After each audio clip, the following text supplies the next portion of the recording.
যদি কোনোদিন দিগন্তের উপরে মাথা তুলে দাঁড়াতে পারি, আমি তোমাদের সব হিসেব মিটিয়ে দিয়ে যাব। মেঘ বরণ কাশফুলের মতো আঙুলে ক্যারাম খেলা দেখেছি জানলার বাইরে থেকে। চোখ তুলে নিঃশব্দে কতদিন বলতে চেয়েছি, শুধু একবার তোমরা আমাকে খেলতে নাও। দেখেও দেখেনি তারা কোনোদিন। গোয়াল ঘরের পেছনে পোষা কুকুরের গলায় মুখ রেখে অস্ফুটে বলেছি, দেখিস লালু, যদি কোনোদিন মাথা তুলে দাঁড়াতে পারি। 26 বছরে একবারও দেখিনি মা কখন ঘুমাতে যায়, ঘুম থেকে কখনই বা ওঠে, তার কোনো উৎসব নেই, পা ছড়িয়ে বিকেলের গল্প গাছা নেই, বন্ধক রাখা টুকরো আংটির সুদের জন্য স্বর্ণকার যা নয় তাই বলে গেছে মাকে।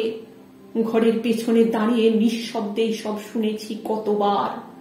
দাঁতের দাঁত চেপে বলেছি, যদি কোনোদিন মাথা তুলে দাঁড়াতে পারি, দেখো মা, তোমার অসম্মান আমি কড়ায় গন্ডায়।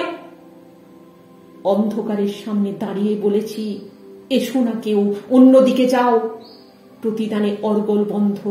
আমাকে বাইরে রেখে নিশ্চিন্তে ঘুমিয়েছে সেই সব মানুষ যাদের জন্য অখ্যাত পথের পাশে হেলায় ফেলে এসেছি আমার দিন, মাস, বছর।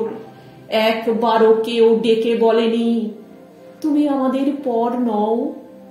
অন্ধকার আমাকে বাড়িতে ঢুকতে দেয়নি, মায়ের সাথে দেখা করতে দেয়নি। উৎসবের বিকেলে ব্রিজের উপরে দাঁড়িয়ে অভুক্ত আমি দীর্ঘ সময় ধরে শুনেছি ডিন ডিন শব্দ করে ম্লান আলোর দিকে ছুটে যায় ক্লান্ত মালগাড়ি। নারীর সামনে দাঁড়িয়ে লুকিয়ে ফেলেছি শরীর। ঘামের কপালে স্থির শিশির বিন্দুর মতো ভালোবাসা বুঝতে চেয়েছি। অস্থির সন্ধ্যায় আমাকে বারান্দায় বসিয়ে সে ঘুরে এসেছে রেস্টুরেন্ট। পার্কের আলো অন্ধকার, তার সামনে দাঁড়িয়ে কতবার বলতে চেয়েছি, আমি ভালোবাসি। হায়, ওষ্ঠে কম্পনের শব্দে নারী এখনো ভালোবাসা বুঝতে শেখেনি।